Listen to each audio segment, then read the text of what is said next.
Hello बच्चों, जैसा कि आप जानते हैं कि पिछले टॉपिक में हमने बात किया था इलेक्ट्रोलाइटिक रिफाइनिंग मेथड के बारे में। और आज इस चैप्टर का लास्ट टॉपिक है जिसमें हम लोग बात करने वाले हैं कोरोजन के बारे में। क्लास 6 और 7th में आपने पढ़ा भी होगा rusting of iron. Actually what happen in case of rusting of iron? In rusting of iron, iron react with moisture and oxygen. Actually, in moisture, you can say water and oxygen both are available and make rust. It's a formula Fe2O3 dot XH2O, मतलब ये iron का oxide बना लेता है जब ये rest करता है। तो इसी तरह से जो हमारा कोरोजन है, कोरोजन में भी क्या होता है कि जो हमारी सराउंडिंग में गैसेस अवेलेबल होती हैं, एसिड्स अवेलेबल होते हैं, सब्सटेंस अवेलेबल होते हैं, ऑक्सीजन होता है, वाटर होता है, ये किसी दूसरे मेटल पे अटैक करके उस पर कोई ना कोई एक लेयर बना लेती है जो कि उस मेटल के लिए हार्मफुल हो सकती है। तो इस चीज़ को हम लोग बोलते हैं कोरोजन।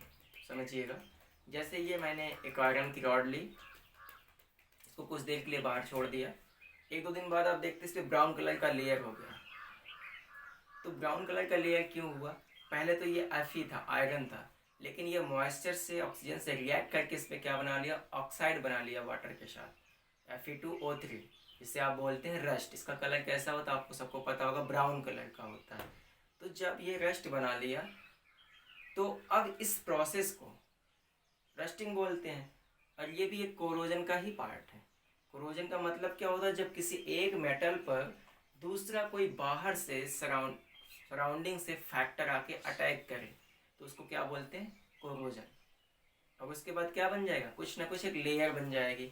अब एक छोटा सा एग्जांपल हम लेते हैं जो कि आप अपने दैनिक जीवन में देखे भी होंगे। तो आपने कोरोजन को देखा ही कि metal are attacked by surrounding on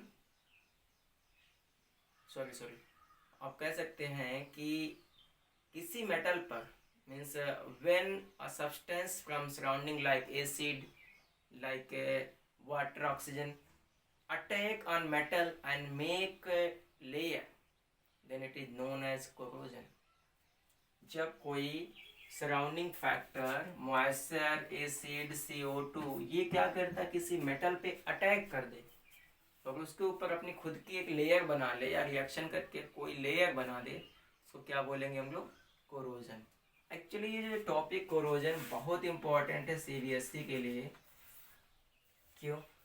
ये जो क्वेश्चन हम यहाँ पे लिखे हैं, when silver left in air then it make silver sulphide that is black in colour. Actually आपने भी देखा होगा कि जो ऑर्नामेंट्स होते हैं, जब बहुत दिन तक कोई बियर कर लेता है, उसको धारण कर लेता है, जैसे शादी का कोई भी ऑर्नामेंट हो, तो उस पर एक ब्लैक कलर की लेयर आ जाती है। तो आप लोग क्या करते हैं? उसे गर्म पानी में निरमा डाल के वॉश करते हैं। एक्चुअली ये लेयर क्या है? ये लेयर जो होता है सिल्वर सल्फाइड की लेयर है। तो ये बनी कैसे? ये बहुत स्लो प्रोसेस होती है, एक दिन में नहीं होती, कई महीनों लग जाते हैं, 20-25 दिन लग जाते हैं। तो जब सिल्वर किसी ने वियर किया उसका ऑर्नामेंट, तो वो एटमॉस्फेयर में मौजूद जो सल्फर गैस है उससे धीरे धीरे धीरे धीरे रिएक्ट करती है। और जब वो रिएक्ट करती है, पूरी रिएक्शन कंप्लीट होती है, तो बना लेता है सिल्वर सल्फाइड, जिसका कलर कैसा होता है? Black colour. तो जब ये सिल्वर सल्फाइड की लेयर आपके सिल्वर पे डिपॉजिट हो जाती है तो ब्लैक कलर में दिखता है। तो आपने देखा कि एक बाहर से एक्सटर्नल फैक्टर कौन आया? सल्फर। सल्फर ने अटैक किया किस पे? सिल्वर पे। तो क्या हुआ? कोरोजन। और कोरोजन के बाद उस पर लेयर कैसी बनी? ब्लैक कलर की, जिससे आपके गहने की जो ऑर्नामेंट होती है उसकी चमक चली जाती है। इस तरह से कापर होता है। कापर जो होता है, आपने देखा होगा कि कापर एकदम बहुत अच्छा लगता है देखने में, चमकीला होता है। लेकिन आपने अगर कापर का बर्तन रखा हो घर पे, तो कुछ दिनों बाद आप देखते हैं उस कापर में ग्रीन कलर की कहीं कहीं स्पॉट आ जाती है। ग्रीन कलर का कहीं कहीं स्पॉट आ जाता है। एक्चुअली वो स्पॉट है क्या? वो स्पॉट है कापर कार्बोनेट। ये बना कैसे?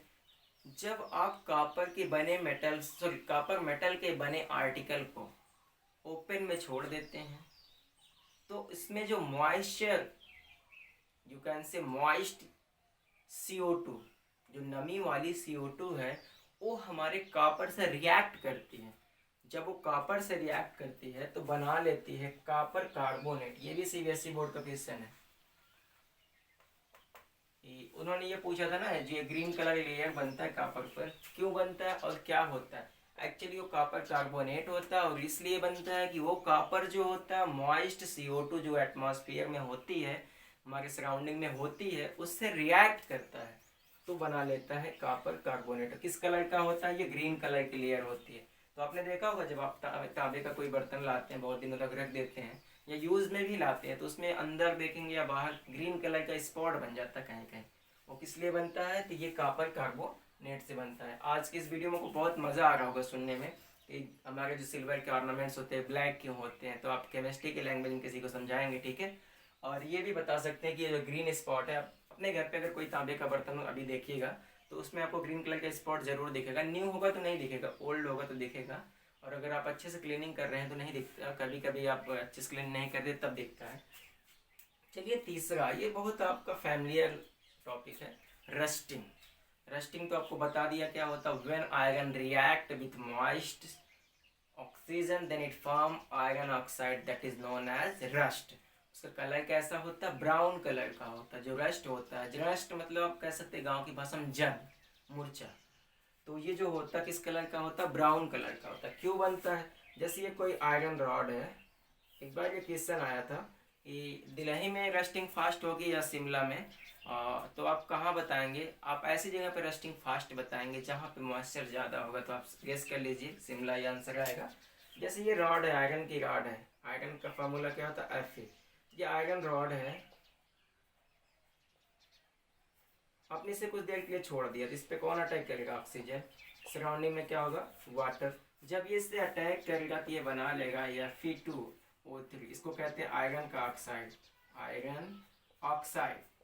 अब ये आयरन ऑक्साइड के साथ जो वाटर है, मॉइस्चर, ये भी होगा। तो ये जो फार्मूला आता है इसको हम लोग क्या बोलते हैं, रस्ट। अब इसके बाद एक कंडीशन आती है कि जो रस्टिंग है उसके लिए कंडीशन क्या थी। इसके लिए एनसीईआरटी में एक एक्टिविटी दी गई है कि रस्ट कब कब होता है। तो अगर कंडीशन दी गई है तो इसका मतलब ये थोड़ी है कि उनके कहने पे होगा, उसको एक्टिविटी करके प्रूव भी करना होगा। तो एक्चुअली क्या होता है, इस कंडीशन में हम लोग आयरन की नेल लेते हैं, उसको मॉइस्चर में छोड़ देते हैं तो उसमें रस्टिंग होती है। फिर आयरन की नेल लेते हैं, उसको टाइटली पैक कर देते हैं टेस्ट ट्यूब में, और उसमें कुछ मॉइस्चर एब्जॉर्बिंग सब्सटेंस डाल देते हैं जिससे कि मॉइस्चर को एब्जॉर्ब कर लिया जाए। तब देखते हैं कि रस्टिंग नहीं होती। इसका मतलब क्या, रस्टिंग के लिए फैक्टर क्या है रिस्पॉन्सिबल है। रस्टिंग के लिए जो फैक्टर है वो हमारा मॉइस्चर है, मतलब कि आप कह सकते हो वाटर है, दूसरा क्या है, ऑक्सीजन है। तो ये दोनों फैक्टर बहुत इंपॉर्टेंट होते हैं रस्टिंग के लिए। और कुछ लोग फेवर में होते हैं, अगर मेटल का जो सरफेस है, आयरन का सरफेस है, अगर वो रफ है तो ये रस्टिंग के लिए फेवरेबल है। अगर वो प्लेन, सॉरी, अगर वो प्लेन है तो रस्ट के लिए थोड़ा फेवरेबल नहीं है। तो अब बात आती है हम लोग कोरोजन को या रस्टिंग को रोक कैसे सकते हैं। तो उसके लिए एक होता है प्रोसेस, गैल्वेनाइजेशन। गैल्वेनाइजेशन एक्चुअली ये भी बहुत अपने आप में इंपॉर्टेंट क्वेश्चन। गैल्वेनाइजेशन क्या होता है, एक प्रोसेस होता है जिसमें हम मेटल या आर्टिकल के ऊपर एक जिंक की कोटिंग कर देते हैं, जिंक की एक लेयर बना देते हैं, थिन लेयर बना देते हैं। तो उससे क्या होगा कि वो जो लेयर होती है हमारे मेटल के सरफेस को पैक कर देती है। तो उससे क्या होगा, उससे ये होगा कि जब उस पर मॉइस्चर का अटैक नहीं होगा, जब उस पर ऑक्सीजन का अटैक नहीं होगा तो रस्टिंग या फिर कोरोजन होगा ही नहीं। तो आपको समझ में आ गई। इट इज अ प्रोसेस,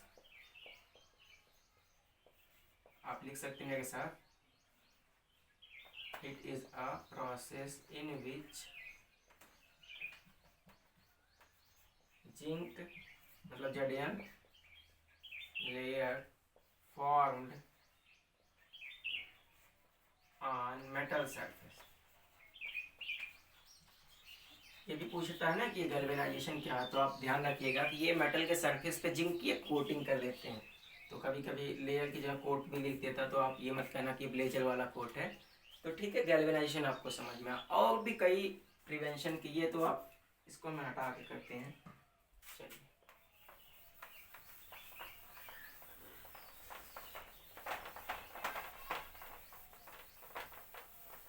आप नोट्स भी बनाते चलिएगा, ऐसा नहीं है ये सारी नोट्स वाली ही बातें, मैं फाइल ज़्यादा नहीं लिखवाता। और लिखवाने से क्या फ़ायदा, आप लेक्चर को ध्यान से सुनिए और जो भी लिखिए सॉलिड लिख के, जहाँ से क्वेश्चन आएंगे वही लिखिए। इतना ही पढ़ के जाना, एजुकेशन सीबीएसई बोर्ड में बाहर से नहीं आ सकता, ये मेरा चैलेंज है। चलिए, ये भी क्या है कि आप कह सकते हैं, ये आपकी हेडिंग है प्रिवेंशन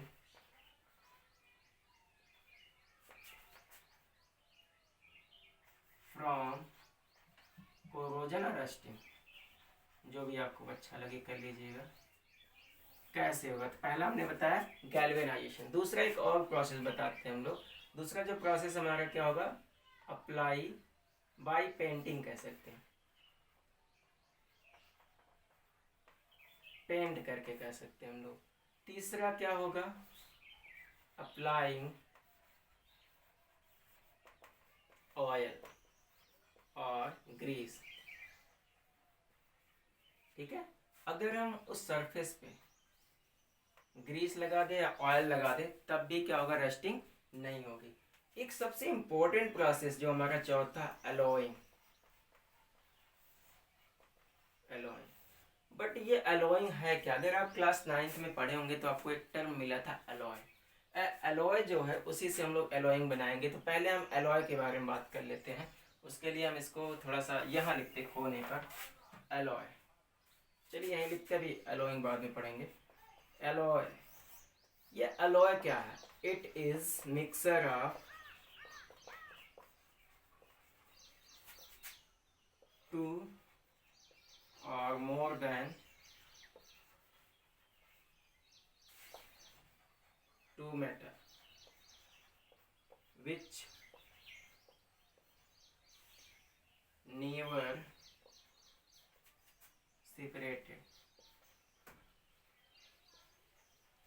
फॉर एग्जाम्पल ब्रास, आपने सुना होगा जो आपको मेटल मिलता है ब्रास, इसमें होते हैं दो मेटल, कॉपर होता है कितना 30%, जिंक होता है कितना 70%। ये क्लास 9th का है। तो आपको ये बताते हैं क्या होता है। एक्चुअली जो एलॉय होता है उसकी एक स्पेशल प्रॉपर्टी होती है। पहले तो ये जान लो होता क्या, दो या दो से अधिक मेटल आपस में मिक्स करके कोई तीसरा चीज़ बना ले, कोई भी चीज़ बना ले, दूसरी दो या दो से अधिक, मतलब दो मेटल भी हो सकते हैं, दो से अधिक लोग भी हो सकते हैं। तो जो बनता है उसको हम लोग बोलते हैं एलॉय। एक्चुअली ये प्योर मेटल नहीं हो सकता।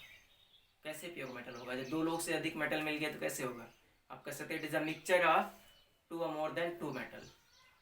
और जो एलॉय होता है इसकी एक स्पेशल प्रॉपर्टी, जिनको मिला के ये बनता उनको फिर अलग नहीं किया जा सकता। ये मज़े की बात है, मतलब उसमें कोई केमिकल रिएक्शन नहीं होती होगी, ना ही फिजिकल होती होगी। केमिकली तो आप कर सकते हैं बट फिजिकली आप सेपरेट नहीं कर सकते। अब इतना कह सकते हैं कि आप बाई केमिकल प्रोसेस आप इसको कर सकते हैं सेपरेट, बट फिजिकली नहीं कर सकते। तो चलिए, तो ये जो एलॉइंग है, हम क्या करेंगे कि जिस मेटल में रस्टिंग के चांसेस है उसमें क्या कर देंगे, एलोइंग कर देंगे। एलोइंग मतलब कि एलॉय वाली प्रोसेस को अप्लाई कर देंगे। जैसे आपने अपनी बाइक का स्टीयरिंग देखा होगा और फ्रेम देखा होगा, रिंग भी देखा होगा। तो जब आपने स्टीयरिंग को देखा, बाइसिकल की भी देख लीजिए, तो उस पर एक शाइनिंग होती है। बाकी जो फ्रेम होता है उस पर तनिक भी स्क्रैच आता है, रस्ट लग जाता है, बट आपकी स्टीयरिंग पे बहुत देर में रस्ट लगता है। जानते हैं क्यों, क्योंकि उस पर जो ये पॉलिश की गई है ना, एलॉय होती है। किसकी होती है, जनरली हम लोग निकल का करते हैं, जिंक निकल मिक्स करके करते हैं। आपने ये बिजली का पोल देखा जिसपे सिल्वर का पेंट किया जाता है ना, इसमें भी एलॉय को हम यूज़ करते हैं ताकि उस पर क्या हो, कोरोजन ना हो पाए। तो आपका एलॉय के द्वारा भी हो सकता है। ये आपके प्रिवेंशन मेथड है, galvanisation bye apply painting, bye apply oil और ग्रीस, एलॉइंग। तो आप इन सबको ध्यान रखिएगा। आज ये चैप्टर फिनिश हुआ। अब आपका काम ये है कि आप सारी एक्सरसाइज को एक एक करके सॉल्व करिए। अगर नहीं आता तो आप ग्रुप में मैसेज डालिए, उस सारे क्वेश्चन पे एक अलग से वीडियो बनाया जाएगा। आज के लिए बस इतना ही। अगले वीडियो में शुरू करने वाला हूँ चैप्टर 4 जो कि कार्बन एंड इट्स कंपाउंड है। इसमें आप बने रहिएगा और पूरे वीडियो को भगा के बिल्कुल मत देखिए, क्योंकि ये बहुत इंपॉर्टेंट चैप्टर है और ये चैप्टर आपको क्लास 11th में भी मिलेगा, सेकेंड पेपर में। तो अगर आप यहाँ इसको मिस कर दिए तो वहाँ बिल्कुल नहीं समझ पाएंगे। मैं बहुत बेसिक चीज़ें पढ़ाऊँगा और चैप्टर 4 और चैप्टर 5 आपको पूरी तरह से बहुत ध्यान से देखने हैं। ठीक है, थैंक यू फॉर वॉचिंग।